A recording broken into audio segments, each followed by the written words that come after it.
This slide is talking about growth of self-publishing. All of us know what is self-publishing. You and I can now become an author. We can write a book which we feel would appeal to the readers, to a large mass of people. It could be of something very special interest, or it could be very generic. It could be a story, short stories, poetry, or whatever it is. I can approach a self-publisher. You see some of them leading ones in India on the screen, like white falcon and yeah, Portuguese and things like that. And many of them have done extremely well in India. So Nielsen's book data, which is authority in terms of doing surveys or estimations in books produced across the globe. In 2012, for US, they had said roughly about 10 to 15% of the trade publishing, which is basically fiction and non-fiction books. Roughly about 10 to 15% of that is through the self-publishing route. Now the latest one, roughly about in 2022, now that has gone up to 30 to 40%. This very clearly shows how the self-publishing industry has helped the book industry to grow and as well as reading to grow. And in the case of India also, this is growing very fast. There are plenty of them. Some of them I have shared in my screen. If you are an author, you could start writing your book and then get it edited, printed, designed, printed, published, and delivered to different places with packages starting as low as 10,000 rupees to going up to 1 lakh or even more. There are some of the traditional publishers like Penguin Random House who have their own self-publishing in India.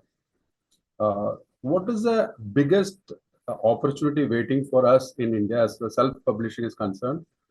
I have my bets on regional language self-publishing, which is still at a very small level now.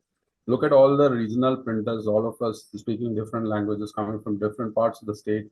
Each of us have a very rich literature and a lot of books waiting to be published. And this model has still not really taken off.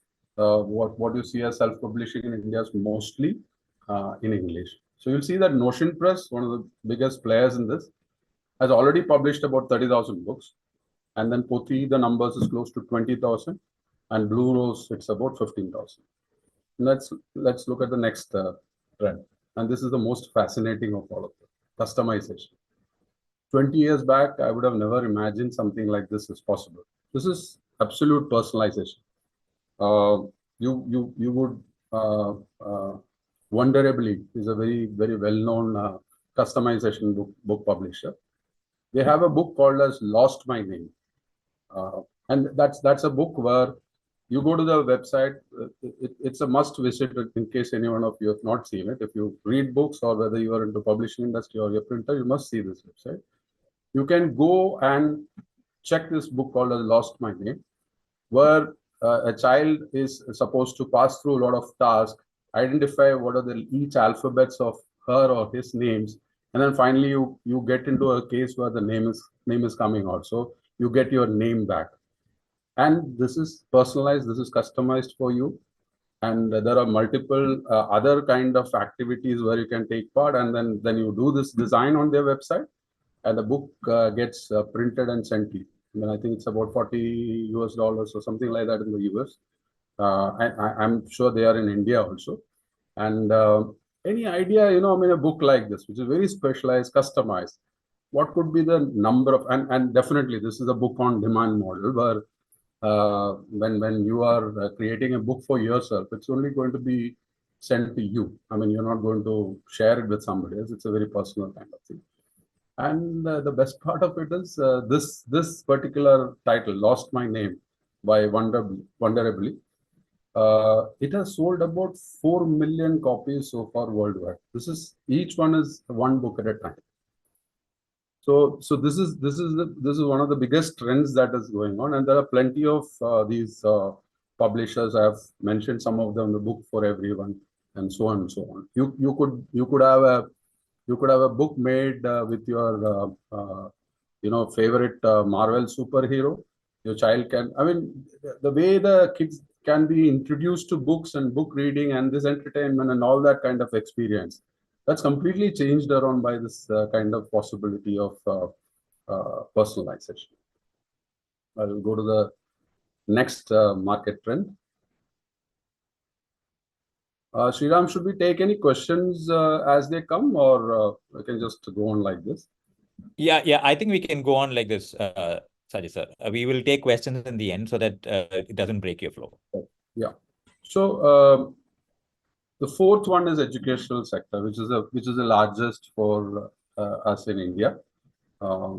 Demand for customized learning material. In our college days, we used to what we call as Xerox or photocopy parts of our, let's say, engineering or other subjects books as we need for the exams. We just used to, take a copy of the important ones and then take it to our hostels for reading just before the exams. Now the publisher themselves do it for you. I mean, you can go to a publisher online and then seek these are the kind of chapters they prepare a book and give it to you. So this is personalization in the case of education. Now let's say imagine creating a workbook that will address the strengths and weaknesses of your child. Let's say it's a small child, she or he needs more attention in, let's say, alphabets, or let's say in mathematics. Creating a workbook especially for her. That's the personalization. That if you think that it's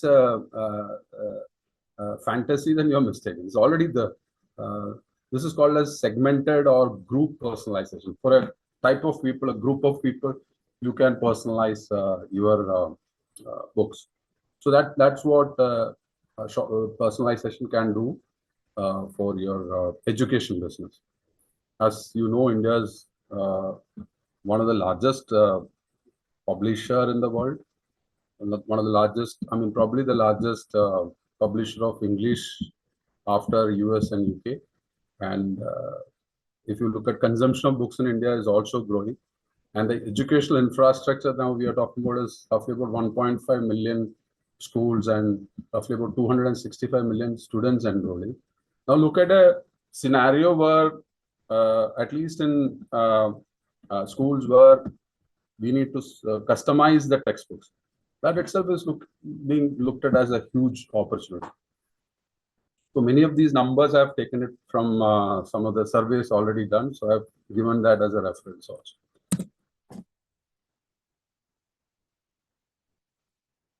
Let's look at some of these additional points. Sustainability, definitely sustainability from the aspect of short-run printing completely avoids wastage, either in the process of making the books, or it also ensures that there is no obsolescence, there's no overprinting, and it overall contributes to sustainability efforts. It's data-driven printing. We can integrate it with e-commerce.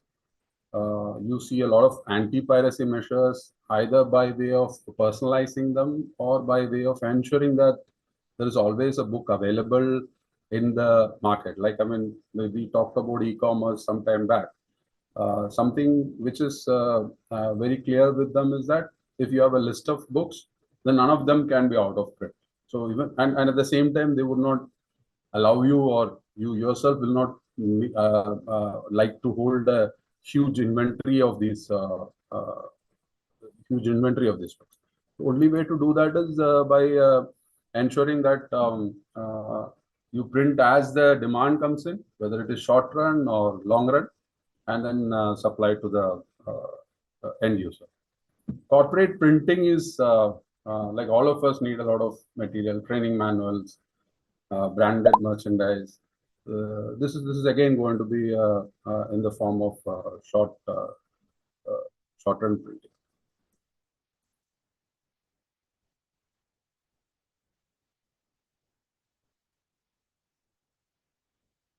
So there is a whole question one: how familiar are you with the differences between short runs, micro runs, and the one book model?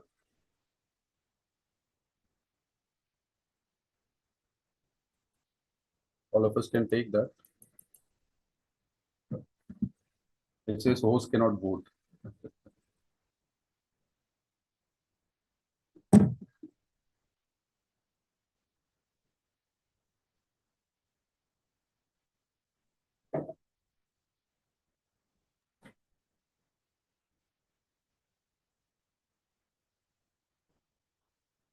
we'll give the poll another 10 seconds and we'll close it, sir.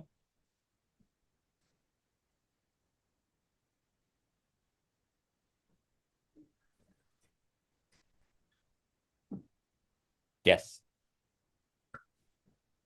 So the results are out. Would you want to share it with the audience? Yeah, it's come on.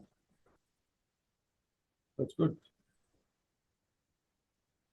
A lot of us are familiar or somewhat familiar with that. Can I close this? Yeah, sure. So this is the next slide I have on defining the term short runs, micro runs, one book model. You can just have a look at it. I want to talk basically based on these lines only.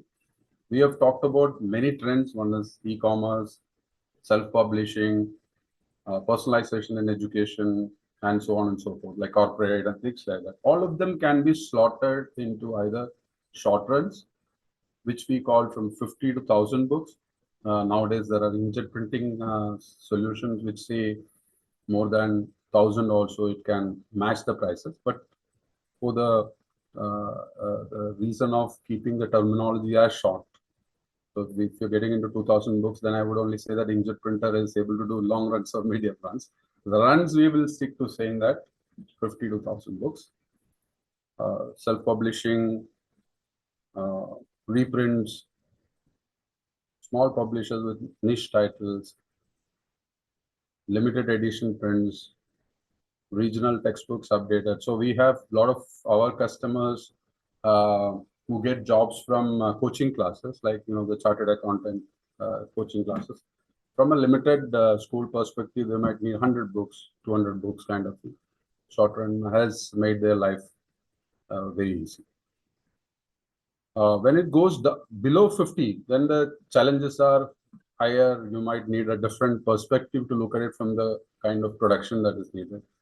So these are more of supplementary print runs. You have already done, let's say in short run, you have done 1,000 books, and then you need only 10 books more or 20 books more. Limited edition prints for artists or collectors. These are mostly on the high quality coffee table books kind of thing. And specialized content with a small target audience, personalized children's books, but that again is for a segment, not for one child. And then you come to production of one book. This is called as a one book model or a books on demand. As you need one book, it's you order a book, like I showed you the earlier slide on retro books, where you go to the e-commerce site and then order a book, and it's produced for you and sent to you. Or we also looked at the personalization, where a book is created for me or my child, and that requires only one book to be made. And the challenges or the kind of workflow there are very different compared to the other. So these are the kind of multiple opportunities that lie within the three different ones. Let's look at, again, this is easy to read through. In all cases, the inventory risk is minimal. When someone says, and that's where you need to understand your customer requirements, and then come back and ask him that, what exactly do you want to do? Do you want to print 500 books or you want to do 450 books? You should have the courage to ask those questions, because that's what short run is helping us do, and also extend that value to the whole system. Why create 50 books which may not be used or which may not get sold? In the case of micro run, eliminates the need for any inventory. It's always done against requirement. Turnaround time, faster, quick response to market changes, and faster time to market. Micro run benefits, as each book is changed, or I would also put books on demand in this, as each book has to be produced separately or printed and bound separately. The time taken for that process is more in comparison to the short run solutions. Ideal for testing new titles, that would be short run. It's got a niche market appeal, serves specialized markets with content that may not have a large audience. So these are the kind of mostly these are all benefits. I'll also go to the some of the issues that might be there.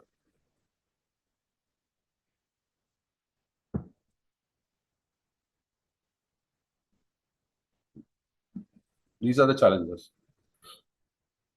Per unit costs are higher, but I'll also discuss cost from a different perspective of cost in use, or the cost should not be the cost of paper and printing.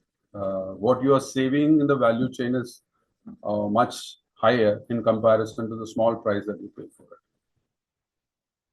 Again, setup time, frequent job changeovers can lead to longer setup times. Quality control, these are all learning process, part of our learning. So that's why I said when we started off, it's a co-learning kind of thing. What are the kind of challenges that we face? Right? We'll have a specific slide on paper format selection, because standardization is something which we need to be very aware of when we are talking about these kind of processes.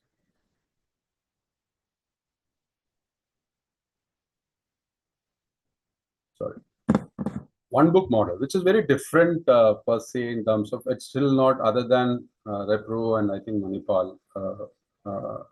Nobody in India, maybe I'm not aware of. I mean, I'm so sorry if I do not have the knowledge.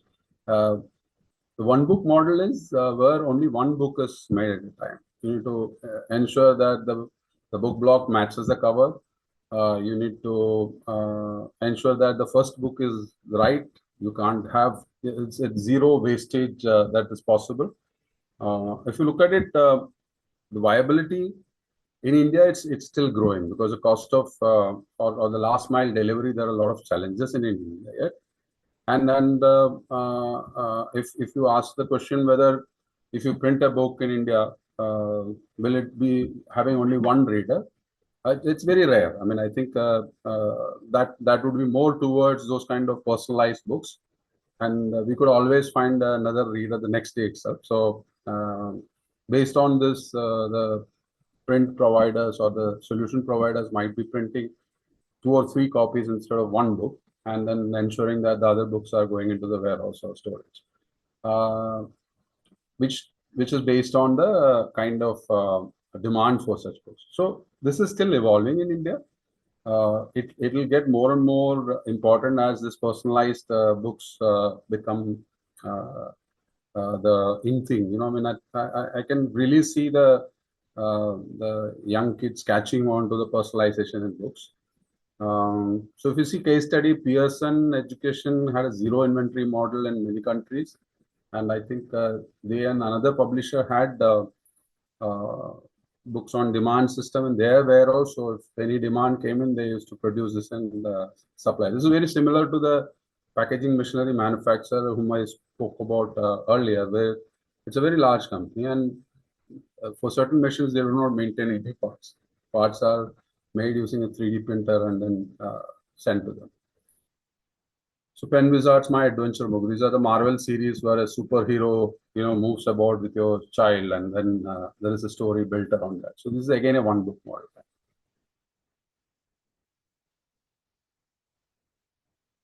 So we are ready for the next poll question.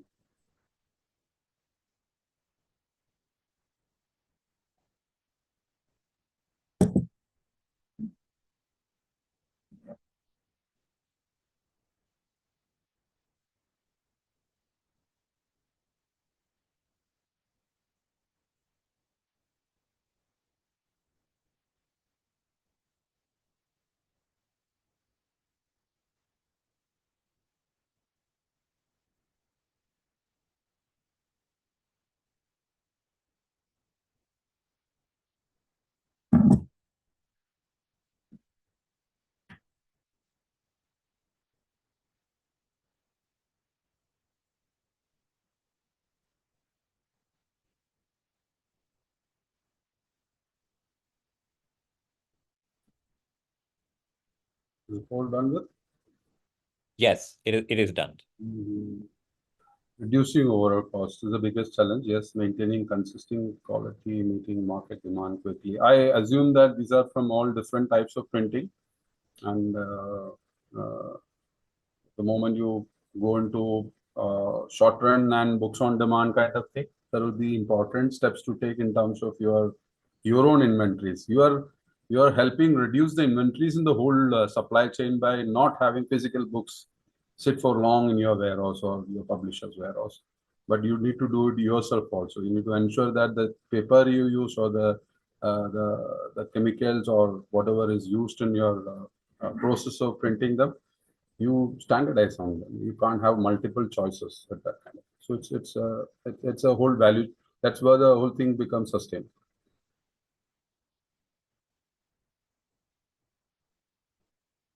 So this is where I was talking about. Definitely, short-run printing or digital printing is more expensive in terms of per unit cost. And yes, there are cost optimization happening in terms of savings on plates and things like that. And we have got all those models in terms of where it becomes more profitable or more beneficial when compared to offset printing. But what we need to see is how's the cost of ownership working in the whole value chain. Inventory cost, the cost of holding unsold books in stock. I have seen many of my publishing customers, there will be one small room where they would have what they call as the book returns, which come back and then they need to pulp it. So it's like, making a product, a lot of efforts that is going into that, and it's coming back. And since it can't float around in the market, you need to cut it and then send it to paper mills for recycling. So this is the worst thing that a book publisher can happen. And then since the industry has an understood business model where whatever is not sold comes back to you, this is a big challenge. So you can't predict the market. If you don't have enough books, then you don't sell it. So what short-run printing helps is not having any inventory piled up in your warehouses. If there are shortfalls, if there is something needed, you can quickly turn around. So I know some publishers who sell their books in thousands and tens of thousands, but they also have they also have a digital print setup where when something is needed quickly, they produce that and send it. And many of them have also tied up with companies like Repro Books, where if nothing is available in their warehouse, the order goes to Repro Book, and then they print and bind that book and then send it to them. So these are models where multiple stakeholders, coexist together and help each other. Inventory costs associated to that is warehousing. That is also avoided. Obsolescence risk. We are talking about national education policy, the new policy based on which the books need to change. So if you had stocks of books from the earlier years, you're going to be stuck with that. Somebody would demand, I need based on the new syllabus. So any syllabus change, this mostly happens in the case of education. So that can be avoided.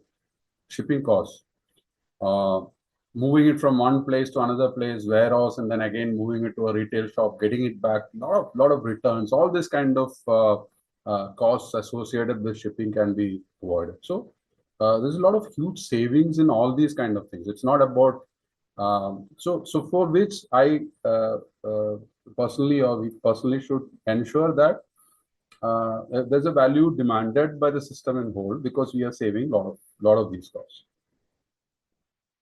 Now we come to standardization.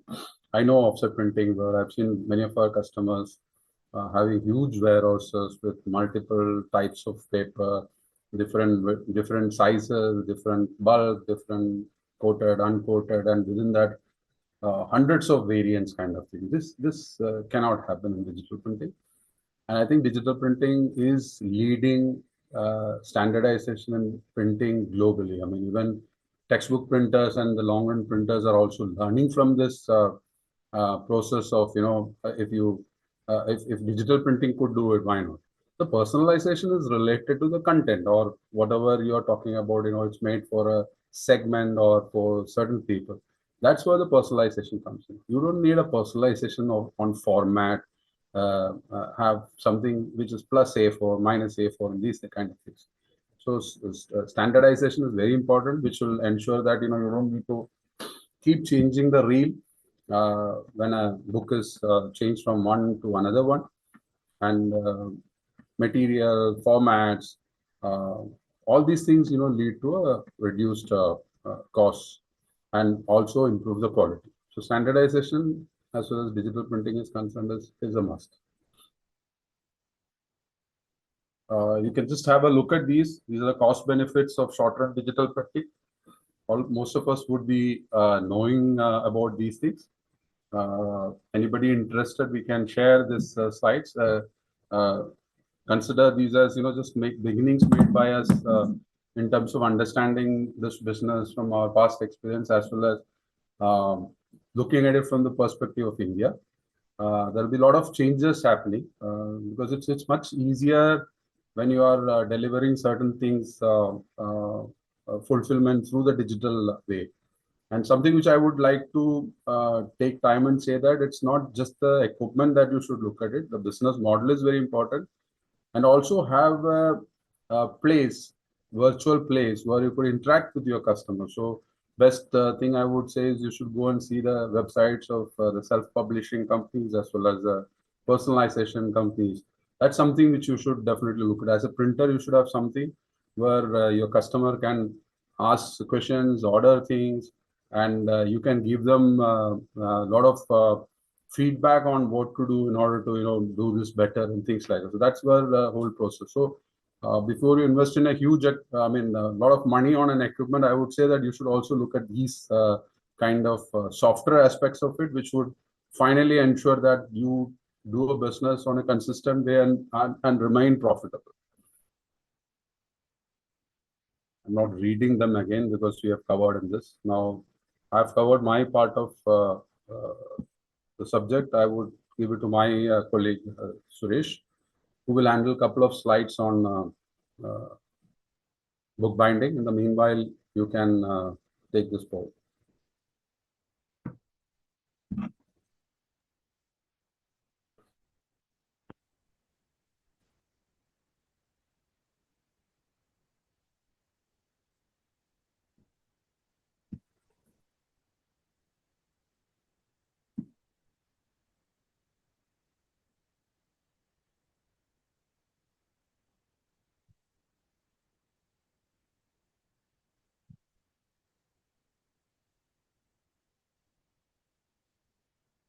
Yeah, that's something which I wanted to say. A combination of both is the way things are evolving now. Very interesting because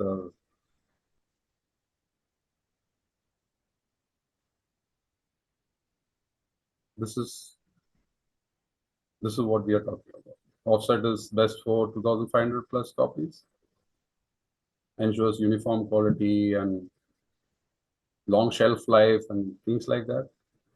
And then when you know when to use the digital print, small to medium print runs, testing and market validation, and a hybrid printing approach where you use both. So I can see most of our participants have said that they use both.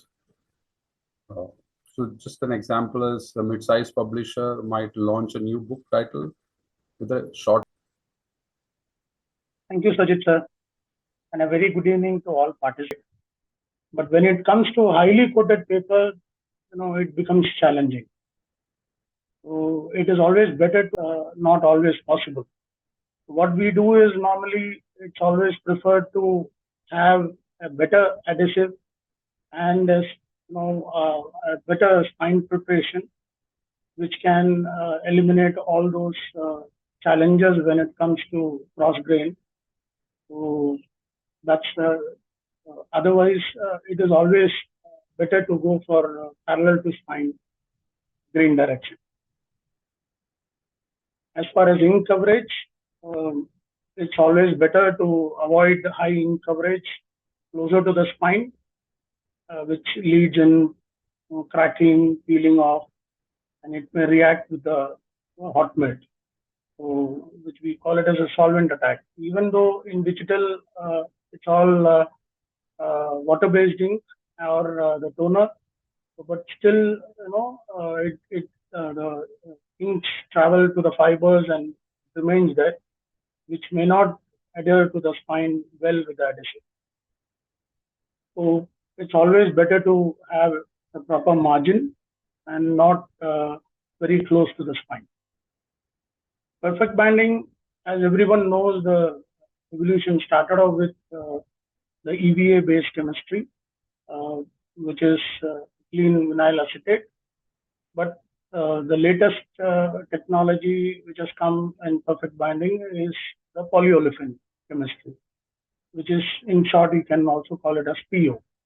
So it is always better to go, which is always pitched in between the best in the segment, which is PUR. But there are a lot of do's and don'ts when it handling of PUR comes. So it is always better than the EVAs. So no, I can accept whole range of paper, and like I said, even if it is for cross grain, this is the best solution. So it's always better to go for polyolefin grades when it comes to perfect binding also. Difficult to bind substrates. Moisture control, yeah. Sheets are normally well controlled for the printing atmosphere. So they are normally kept between 5 to 6%. But when it comes out, you don't have a good control over the substrate, and this leads to honeycomb structure or even blowholes, which will not give you a good binding, and the books may look initially better, but this may fall apart on the later usage. So it is always better to have a controlled atmosphere, or you need to acclimatize and give sufficient time before the next binding process.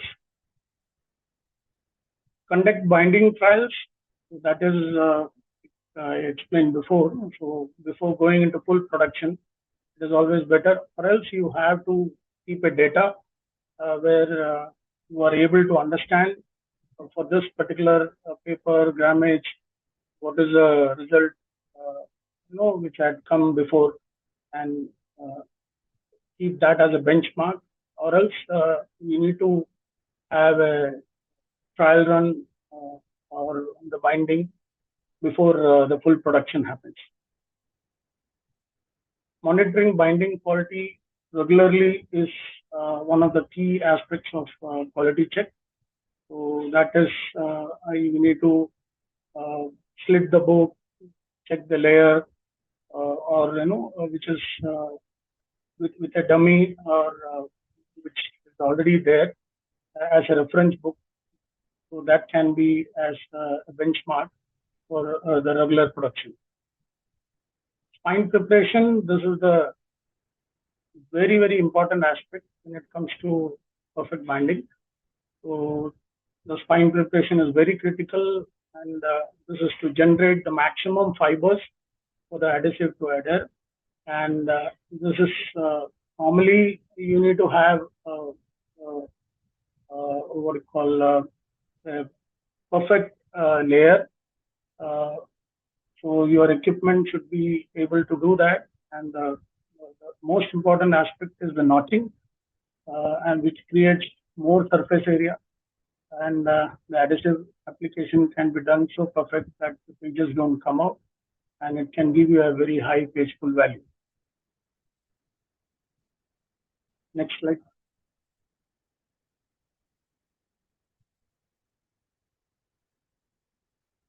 Use of proper equipment. Ensure that the binding equipment is well maintained, calibrated for use. This is like polyolefin grade chemistry, where it can solve your problem. So we need a high-end spine preparation. That is very important when it comes to perfect binding. And then precision glue. Should have control on your coat weight. So going higher on the higher grades, it is very necessary to have a control on the coat weight and very precise head and tail cutoff. This is to avoid the squeeze out, keep the machine neat and clean, and further trimming activities or further processes from there on. Delivery system, it is which ensures smooth delivery without disturbing the spine, because the hot melt still is in the molten stage during the binding process. So you should not disturb the spine. So you need to have a proper delivery system which ensures that the spine is not disturbed and the covers are not damaged.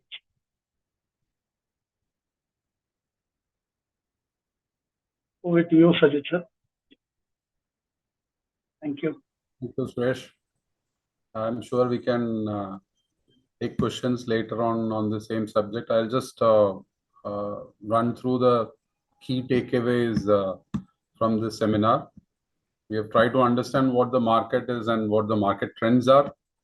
We've tried to define short runs, micro runs in the one book model. We also talked about cost efficiency and flexibility, where the costs are higher. How does a value chain benefit by way of reduction in other associated costs? Then the hybrid model, where I see most of our friends are already into that in terms of having both. I'm not sure if it's used for the same customer or for the same job. We talked about standardization, because then across different methods of printing, you don't need to go back and forth. Quality assurance, you can't take the risk of even losing one book. So you need to be very clear from the aspects of what is the right substrate to be used. You need to do a lot of communication with your print buyer in terms of standardizing things. And so they spoke about using if you're using very different or difficult material, then ask for a trial run investment from the customer, because it's going to be very expensive for you to try these kind of things. Yeah, I mean, I think we have tried to cover a brief overview on different runs. What is the market that is existing in terms of what are the trends? How do we need to address our customer, ask questions, why and how we are going to do this? And let's take this forward. I mean, let's not take this as just one webinar.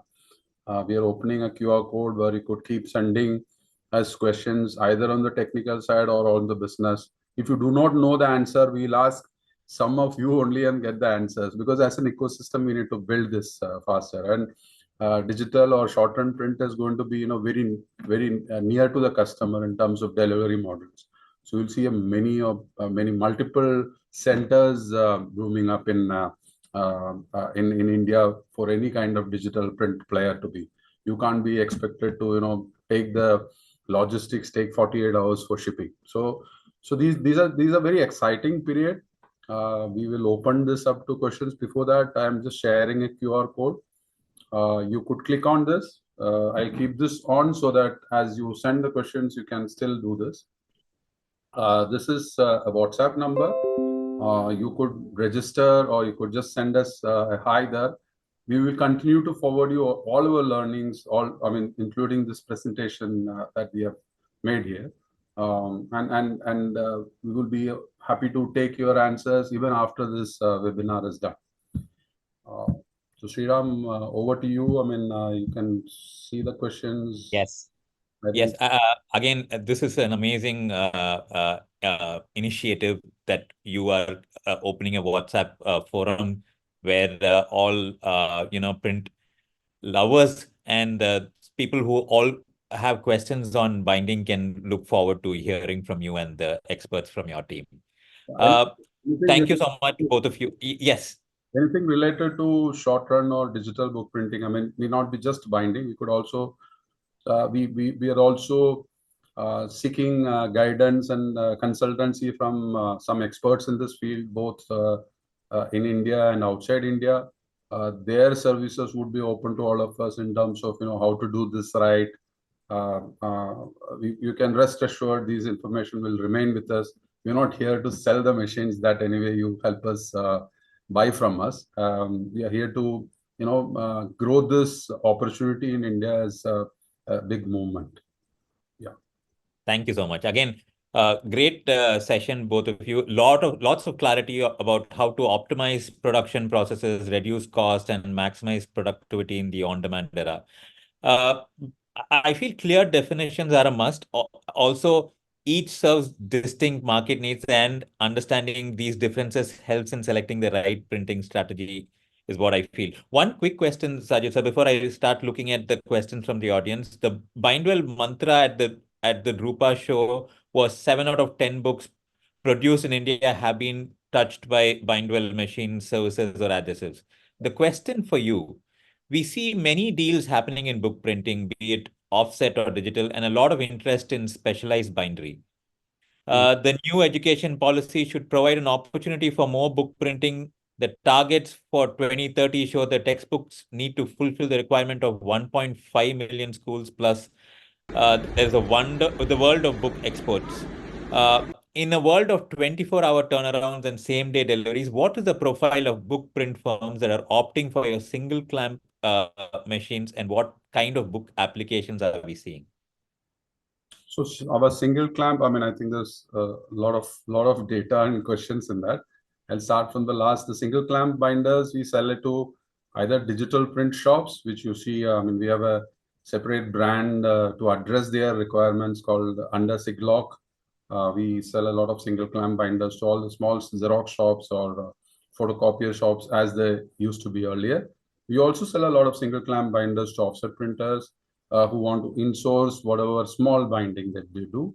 And even very large customers have single clamp binders, basically because if you want to do an advanced copy or short runs or very thick books and things like that. So it's a very flexible and versatile machine. So a lot of our customers have single clamp binders.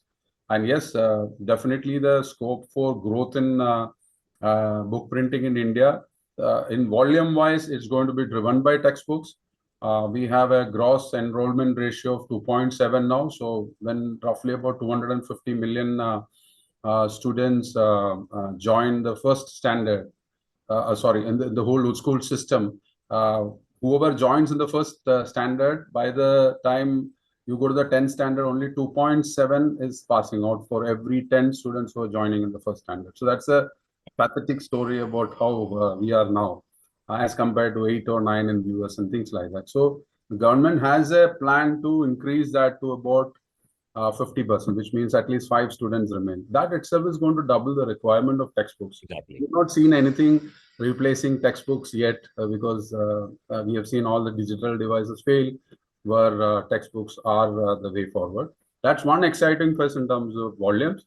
The other one in terms of value for all of us in the value chain is what is happening in the short run, whether it's self-publishing or specialized educational publishing and stuff like that. That is what we discussed today. Awesome. There are a lot of questions for us to answer from the audience today. So I'm going to take the first question from Subhashish Ganguly. He wants to know if you can elaborate on spine preparation. And he says this may be the weakest link in the binding process, which gets least attention. So I'll take that question. Basically, those Suresh's subject. Adhesives or hot melt adhesives, as we know, do not enter the paper. So that whatever bonding is happening in hot melt adhesive is because two substrates are joining together through surface bonding. So whatever adhesive is applied on the surface, let's say on the book spine, is going to hold together all the pages, at the same time also attach a cover to that. Now this bonding is going to increase as the surface